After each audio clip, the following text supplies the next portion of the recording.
అండి, అందరికీ నమస్కారం. Welcome to cooking tasty recipe channel. ఈరోజు ఎంతో సింపుల్గాను టేస్టీగా పాతకాలం పద్ధతిలో బెండకాయ చట్నీ ఎలా తయారు చేసుకోవాలో ఈ వీడియోలో చూపిస్తున్నాను. వీడియోని చివరి వరకు చూసి అలాగే నచ్చిన వారైతే లైక్ చేసి సబ్స్క్రైబ్ చేసుకోండి. నేను ముందుగా ఒక స్టవ్ మీద బాండీ పెట్టి 2 లేదా 3 స్పూన్ల ఆయిల్ అనేది యాడ్ చేసుకోవాలి.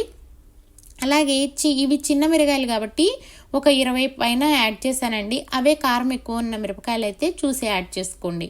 అలాగే ఒక స్పూను జీలకర్ర, అలాగే ఒక స్పూను ధనియాలు అనేది యాడ్ చేసి ఇవనేవి సన్నని మంట మీద అంటే లో ఫ్లేమ్లో ఫ్రై చేసుకోవాలన్నమాట. ఈ విధంగా మిరపకాయలు అనేవి బాగా మగ్గి మెత్తగా అయ్యే వరకు మంటని లో ఫ్లేమ్లో పెట్టుకొని ఫ్రై చేసుకోవాలి. అలాగే ఇందులోకి కొంచెం చింతపండు అంటే ఒక నిమ్మకాయలో సగభాగం అంతా చింతపండు అనేది యాడ్ చేసుకోవాలండి. నేను చేస్తుంది 1/2 kg బెండకాయలకి చట్నీ చేస్తున్నాను. మీరు తీసుకున్న క్వాంటిటీని బట్టి చింతపండు అనేది యాడ్ చేసుకోవాలి. ఈ విధంగా పచ్చిమిర్చి అనేవి ఫ్రై చేసుకోవాలండి. పచ్చిమిర్చి అనేవి ఈ విధంగా మగ్గితే సరిపోతుందండి. దాంతోపాటు చింతపండు కూడా మగ్గితే త్వరగా మెదుగుతుందనమాట. ఇప్పుడు ఈ వేయించుకున్న పచ్చిమిర్చి అనేవి మనం వేరే ప్లేట్లో తీసుకొని ఇవి చల్లారిన తర్వాత మిక్సీ వేసుకుందాము. అదే బాండీలోకి ముందుగా కట్ చేసి పెట్టుకున్న బెండకాయలు అనేవి యాడ్ చేసుకుందామండి. బెండకాయలు అనేవి మరీ సన్నగా కాకుండా అలానే మరీ లావుగా కాకుండా వీడియోలో చూపించిన విధంగా ఈ విధంగా కట్ చేసుకుంటే బెండకాయలు అనేవి బాగుంటాయండి. అలాగే చట్నీ కూడా మనకి అక్కడక్కడ ముక్కలు తగులుతుంటేనే చాలా టేస్ట్గా ఉంటుందన్నమాట. అలానే మెత్తగా కట్ చేయడం వల్ల బెండకాయలు మెత్తగా ఉడికిపోయి గుజ్జుగాను అలాగే జిగురుగా ఏర్పడే అవకాశం ఉంటుంది. అందుకనే బెండకాయల్ని ఈ సైజులో కట్ చేసుకోవడం వల్ల మనం చట్నీ చేసుకునేటప్పుడు కొంచెం అక్కడక్కడ పలుగ్గా తగులుతుంది అనమాట.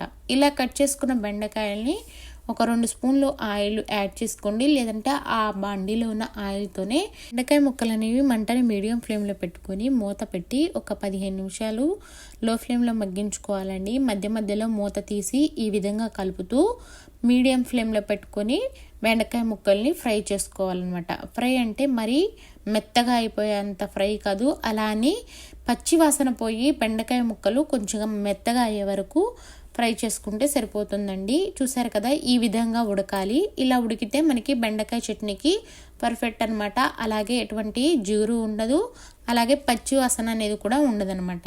ఇలా ఉడికిన బెండకాయల్లోకి నేను రుచికి సరిపడా సాల్టు అలాగే కొంచెం మెంతిపసుపు అనేది యాడ్ చేశానండి. 1/2 kgకి బెండకాయలకి 1 స్పూను సాల్ట్ అనేది యాడ్ చేసుకున్నాను. అలాగే 1/2 స్పూను మెంతిపసుపు అనేది యాడ్ చేసుకున్నానండి.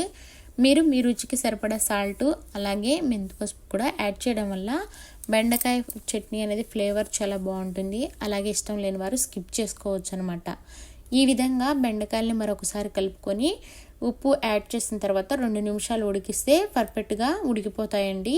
ఇలా మూత పెట్టి మరొక 2 నిమిషాలు ఉడికించుకుందాము. బెండకాయ ముక్కల్ని ఈ విధంగా ఉడికించుకోవడం వల్ల జిగురు అనేది ఉండదనమాట. ఉప్పేసి ఉడికించడం వల్ల లాస్ట్లో జిగురు అనేది ఉండకుండా మంచిగా కుక్ అవుతాయి అన్నమాట. ఇలా ఉడికించుకున్న వాటిని చల్లారిన తర్వాత మనం మిక్సీ వేసుకుందాము. మనం ముందుగానే వేయించి పెట్టుకున్న పచ్చిమిర్చి అలాగే జీలకర్ర, ధనియాలు, చింతపండు అనేది మెత్తగా పేస్ట్ అనేది పట్టుకుందాము. చూసారు కదా, ఈ విధంగా గ్రైండ్ చేసుకుంటే సరిపోతుందండి. మనం బెండకాయ ముక్కల్ని యాడ్ చేసుకుందాము. బెండకాయ ముక్కలు అనేవి చల్లారిన తర్వాత యాడ్ చేసుకొని అలాగే 4-5 వెల్లుల్లిపాయలు కూడా కొంచెం దంచి యాడ్ చేయండి. ఎందుకంటే బెండకాయలు అనేవి జిగురుగా ఉంటాయి కాబట్టి వెల్లుల్లిపాయలు ఎక్కువగా నలిగే అవకాశం ఉండదన్నమాట. అందుకని మనం బెండకాయల్లోకి వెల్లుల్లిపాయలు యాడ్ చేసేటప్పుడు కొంచెం దంచుకొని యాడ్ చేయడం వల్ల ఆ ఫ్లేవర్ అనేది బెండకాయకి బాగా పట్టేసి చట్నీ అనేది చాలా బాగుంటుంది. ఈ విధంగా బెండకాయ చట్నీని ఎంతో సింపుల్గాను టేస్టీగా తయారు చేసుకోవచ్చండి. మీకు మాత్రం ఈ వీడియో నచ్చినట్టయితే తప్పకుండా లైక్ చేసి సబ్స్క్రైబ్ చేసుకోండి. Thanks for watching.